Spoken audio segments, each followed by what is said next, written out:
하나님이 창조하신 창조의 체계 중에 가장 신비한 창조의 체계는 가정입니다. 가정 안에는 하나님과 그의 피조물의 관계도 포함되어 있으며 특별히 십자가의 그 사랑인 사랑과 회복과 용서의 그 놀라운 관계가 포함되어 있는 유일한 사회 공동체입니다. 하나님이 꿈꾸시는 하나님의 나라의 원형은 이 땅 가운데 가정으로 허락되어져 있습니다. 그래서 저와 여러분이 예수를 믿고 산다라고 한다면 저와 여러분의 가정 안에 그 하나님의 나라와 의가 임하는 것이 우리의 가장 아름답고 고상한 열매인 것입니다. 많은 분들이 예수를 믿는다는 것이 자신의 결핍과 자신의 약점이 보완되는 것으로 생각하지만 그러나 하나님은 그렇게 생각하지 않으십니다. 진정한 하나님의 위로와 보상은 가정 안에 하나님의 나라가 임하는 것입니다. 여러분들의 심경 속에 교회를 나오는 목표와 신앙의 목표가 무엇인지를 생각해 본다면 그것은 바로 예수 그리스도 그분 한 분만을 우리가 만나며 그분을 따라 사는 것이죠. 그 따라 삶의 최종의 목표는 나와 가장 가까운 가족을 사랑하며 품으며 용서하며 하나 되어지는 것, 그것이 바로 삼위일체 하나님의 하나됨으로 우리에게 표현되어지는 것입니다. 우리는 많은 신앙의 목표를 갖고 있지만 대부분 보면 우리의 현실적인 필요에 기초한 목표를 굉장히 많이 갖고 있습니다. 거기에 속지 마십시오. 하나님은 그렇게 저급한 신앙의 목표에 갇혀 계시지 않습니다. 하나님의 목표는 저와 여러분을 죄로부터 사망으로부터 건져내셔서 하나님의 그 신령한 아름다운 성품과 그 성품을 통해서 사회 속에 얼마나 하나님이 놀랍고 위대하신지를 보여주는 그 고상한 자녀됨의 삶을 살아가게 하시는 것입니다.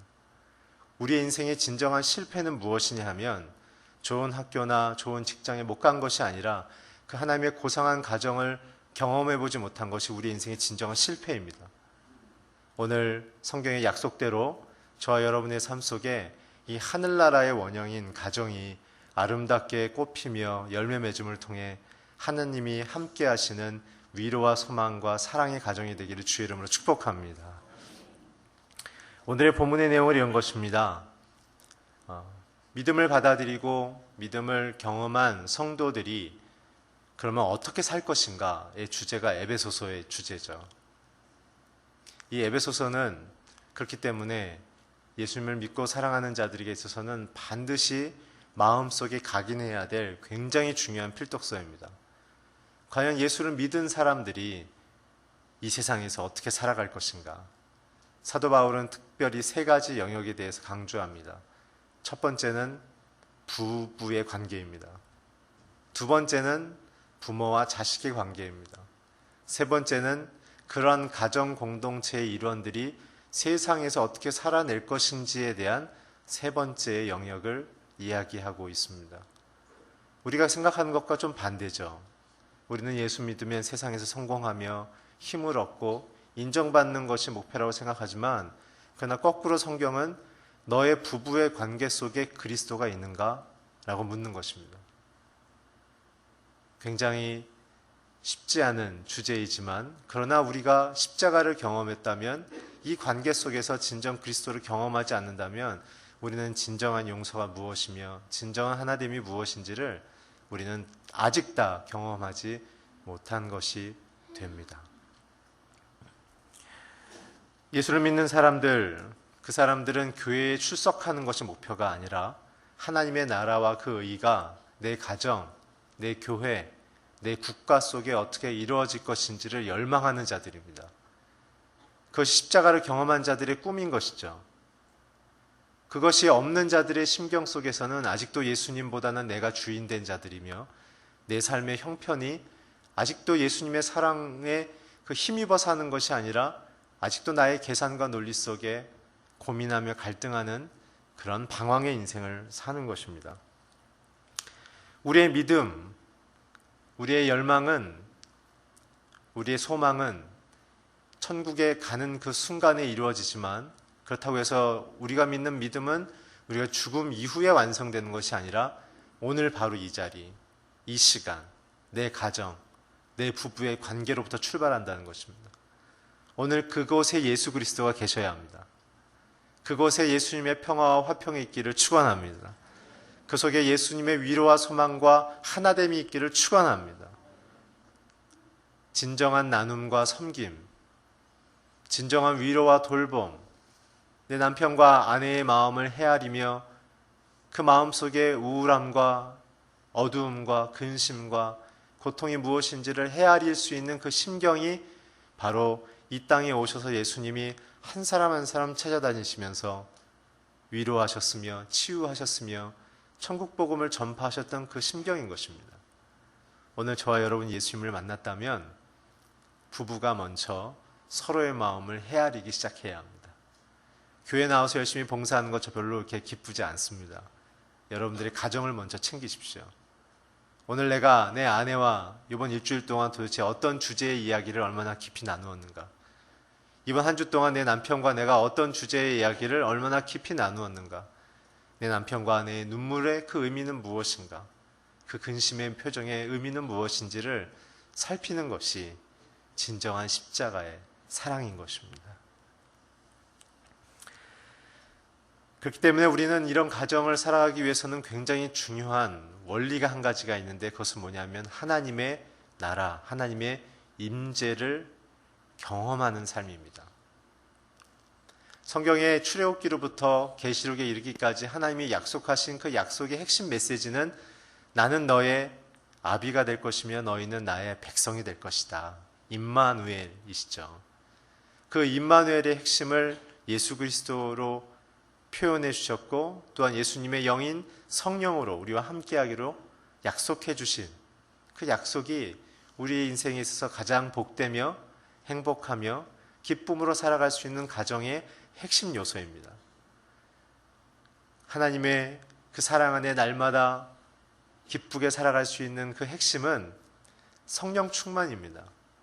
성령 충만이란 방언이나 어떤 예언을 하는 것이 목표가 아니라 그리스도의 사랑의 참된 가치를 깨달아 내가 죄인인 것을, 내 남편과 아내가 죄인인 것을 고백하며 나를 용서해 주신 것처럼 나의 남편과 아내도 용서하기로 결정하는 것이 성령 충만의 최상의 단계인 것입니다.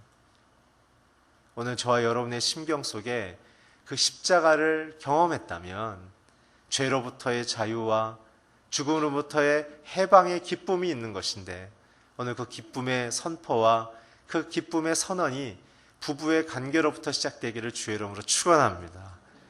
거기서부터 출발해야 되는 것입니다. 기독교는 공동체의 부르심이 있습니다. 아브라함을 불렀다는 것은 그 가족을 부른 것이지 한 사람을 부른 것이 아닙니다.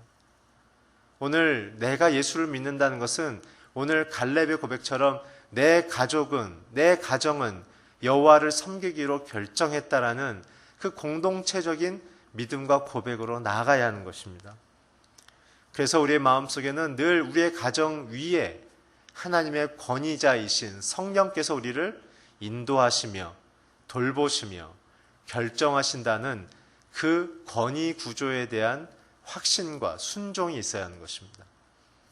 가정이라는 것에 대한 인식과 우리가 소중함을 고백하는 그 두 단계는 첫 번째는 성령 충만한 하나님의 임재에 대한 고백이며 두 번째는 그 하나님께서 내 인생의 권위자로 계신다는 권위자로서의 고백이 일어나야 하는 것입니다. 가정의 깨어짐의 핵심은 남편이 아내의 권위를 무시하며 아내는 남편의 권위를 무시함으로부터 출발하는 것이죠.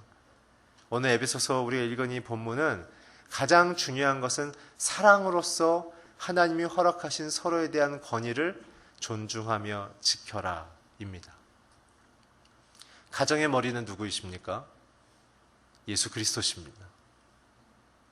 그 예수 그리스도의 권위를 인정하는 남편으로 섰을 때만 남편은 남편됨의 권위를 존중받을 수 있는 것입니다. 아내로서의 그 권위는 어디서부터 옵니까? 예수 그리스도로부터 옵니다. 예수 그리스도의 심경으로 남편을 사랑하기로 결정한 아내들에게로만 남편들은 아내의 권위를 인정하며 갈 것이라고 오늘 본문은 이야기하고 있습니다. 오늘 우리의 현실의 가정과 성경에 제시하는 축복의 가정의 그 기준점과 차이점이 무엇인지를 살펴보면서 오늘 저와 여러분이 주님께 받은 은총을 하나도 남김없이 경험하는 놀라운 가정이 되기를 바랍니다. 오늘 중요한 것은 하나님의 그 임재 속에 내 자신이 변하는 것을 1차 목표로 가져가셔야 합니다. 가정들의 갈등의 핵심은 나는 안 변하고 너는 변하라는 것입니다. 끊임없이 그것을 포기하지 못하는 것이죠. 그러나 주님께서는 어떻게 해오셨습니까? 죄인인 우리를 뒤바꾸려 하지 아니하시고 하나님께서 자신의 방식을 바꾸셔서 이 땅에 내려오셔서 죽기로 결정하셨죠. 성령 충만의 원리의 첫 번째는 섬기는 권위입니다. 오늘 하나님조차도 우리를 사랑하기 위해서 선택하셨던 방법은 자신을 화목제물로 희생의 제물로 내어주는 자기의 낮아짐, 참으로 겸손함이 있었다는 것이죠. 부부에게 있어서 가장 중요한 것은 무엇이냐면 서로를 그리스도 앞에서 낮추는 것입니다. 그것을 어떻게 대화해야 합니까? 여보, 오늘 우리의 가정의 이런 문제 속에, 우리 아이들의 진로의 문제 속에, 재종사형의 원칙 속에, 당신과 나와의 감정의 신뢰의 문제 속에 오늘 나는 이러한 마음이 드는데 당신은 어떻게 생각하세요? 하나님 앞에서 남편이 스스로 결정할 수 있게끔 그 권위자로서의 가장 중요한 핵심 결정권을 남편에게 돌려주며 아내에게 돌려주는 것이 굉장히 중요합니다. 그러지 않으면 예수님이 경계하라고 하셨던 서로를 비판하며 서로를 정죄하는 판단자로서 서게 된다는 것이죠. 오늘 우리의 입술의 고백이 우리의 가정의 복을 결정하게 되어 있습니다. 예수님께서도 이 땅에 오셨을 때 우리의 죄악됨을 말이나 비판으로 폭로하신 것이 아니라 그저 참된 사랑과 순종으로 말 없이 도살장에 끌려가는 어린 양처럼 자기의 자신을 내어주셨던 그 모습을 생각할 때 진정한 사랑과 권위의 힘은 자기를 내어줄 때 나타나는 것을 우리는 알게 되어줍니다. 희생이 있는 곳에는 양심이 살아나게 되어 있습니다. 참된 겸손 속에는 사람들 앞에 진정성이 회복되게 되어 있습니다.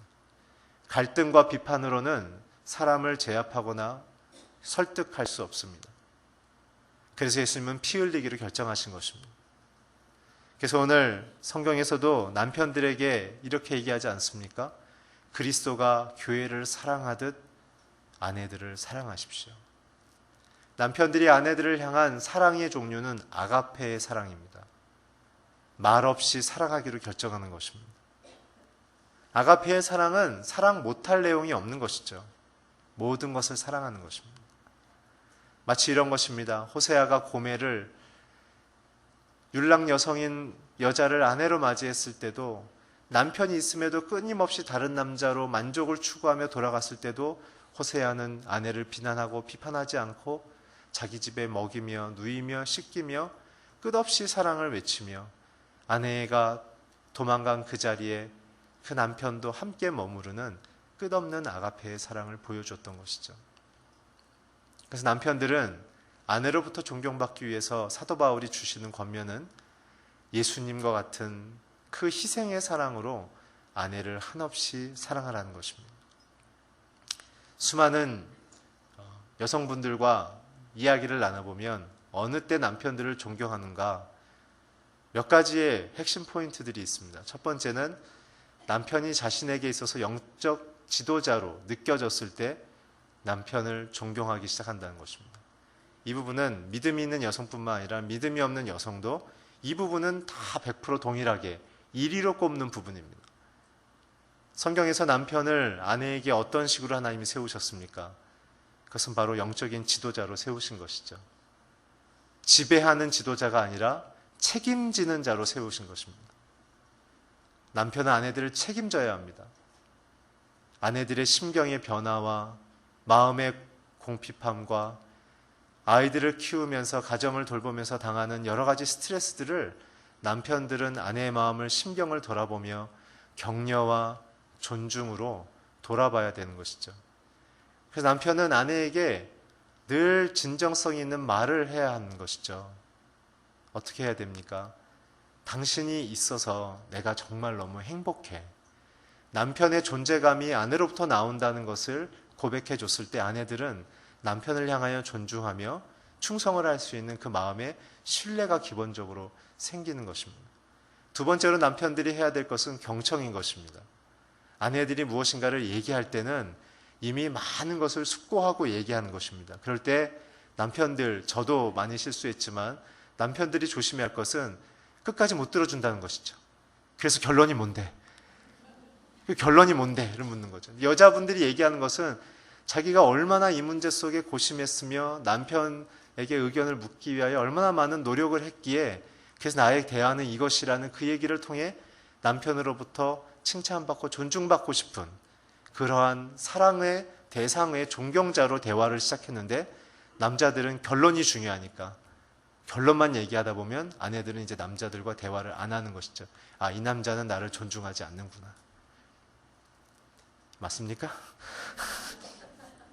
아멘은 안 하셔도 맞는 적극적인 표정을. 그래서 남편들은 해야 될 것은 무엇이냐면 끝까지 들어주는 것입니다. 할 수만 있다면 약간의 진정성 있는 추임새를 넣어줘야 되는 거죠.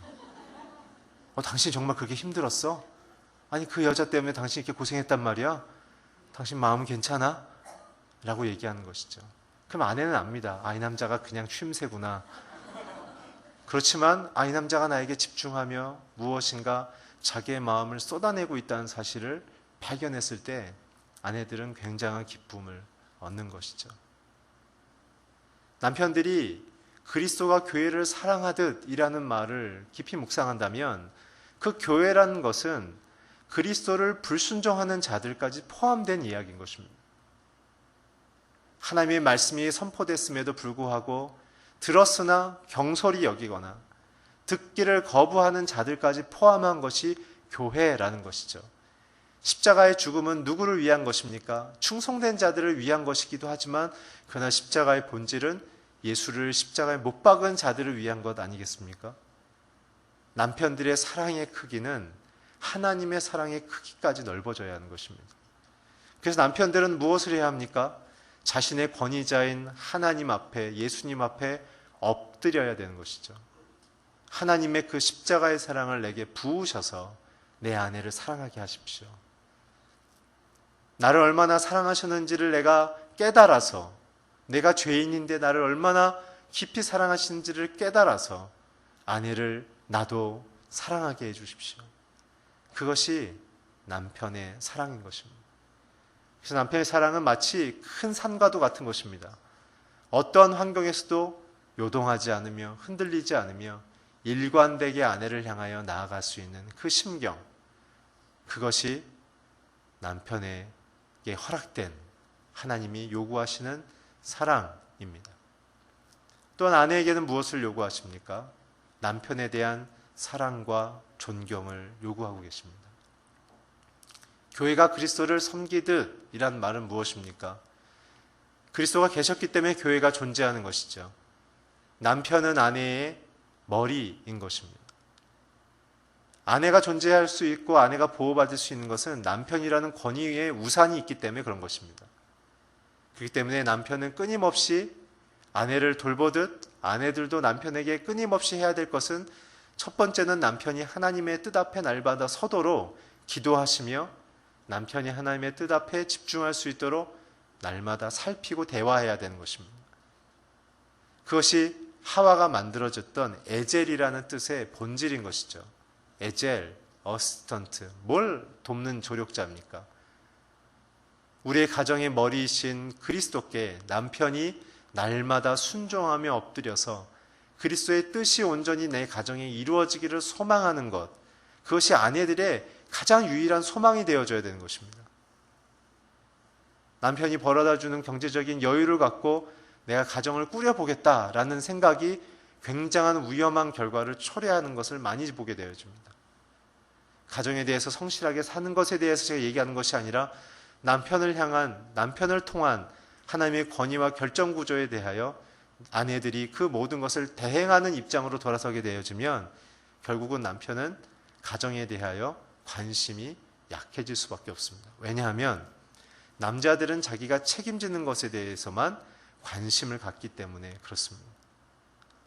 아내들이 지혜로우려면 끊임없이 가정에 일어나는 기도 제목들을 남편에게 여보 이 일은 어떻게 했으면 좋겠어요? 라고 남편에게 주의 환기를 시키며 자신에게 주는 영적인 그리고 하나님이 주시는 목표에 대하여 남편이 공감할 수 있도록 끊임없는 대화를 펼쳐야 되는 것입니다.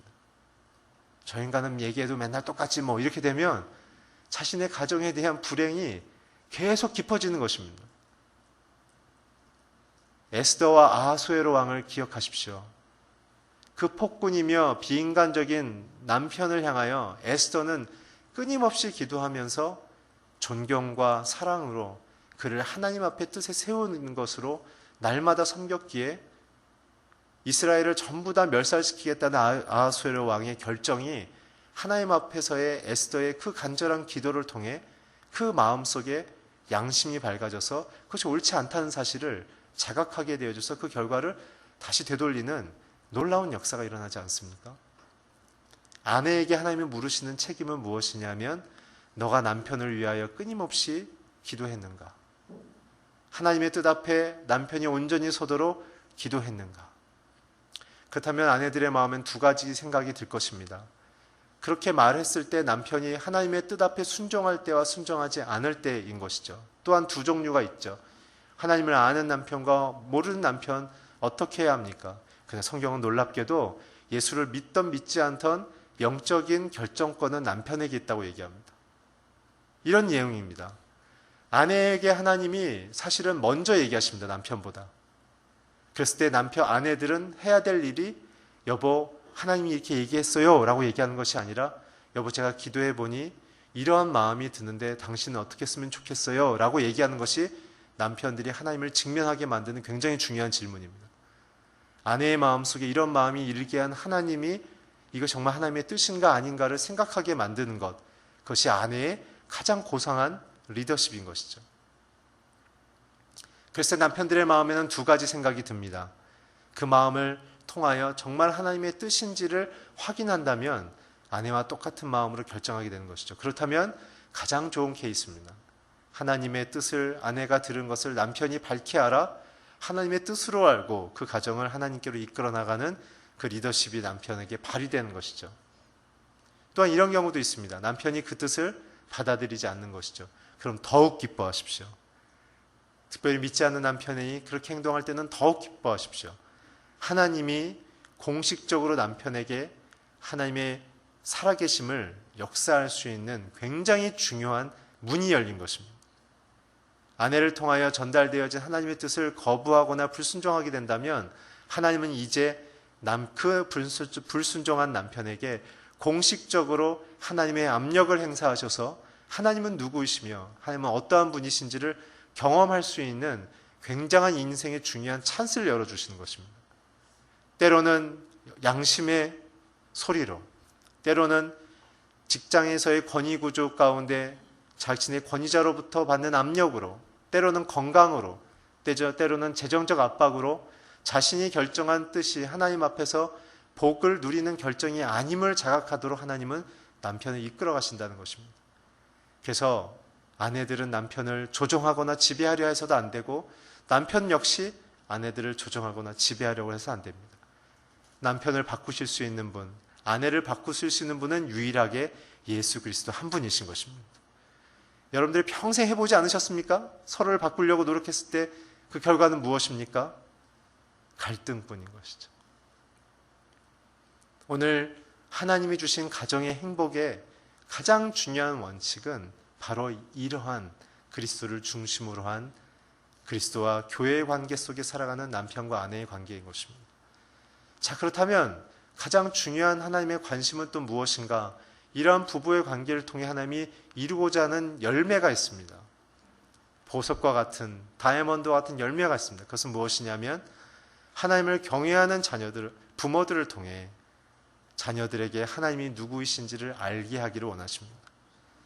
놀라운 사실은 자녀들은 하나님을 직접 만나는 경우는 대부분 19세 이후에 일어나게 되어집니다. 그 전까지는 부모들이 하나님을 어떻게 섬기고 어떤 믿음 생활을 하는지 그 내용을 따라 자녀들은 하나님이 누구이신지를 보게 된다는 사실이죠. 부부간의 대화의 태도를 통해 하나님이 자녀를 어떻게 사랑하시는지를 자녀들은 추측하게 된다는 것이죠. 부모들이 서로를 존중하며 존경하며 신뢰하며 서로의 약함과 실패 속에서도 서로를 믿음으로 지켜주는 그 약속의 관계에 부부의 관계를 보여준다면 자녀들은 끊임없이 하나님이 자신을 그렇게 지키실 것이라는 것을 믿음으로 가져간다는 것입니다. 교회에서 자녀들을 바꿀 수 없습니다. 자녀들의 스승은 부모들입니다. 성경에서 자녀들에게 대한 영적인 책임을 하나님이 부모에게 묻고 계십니다.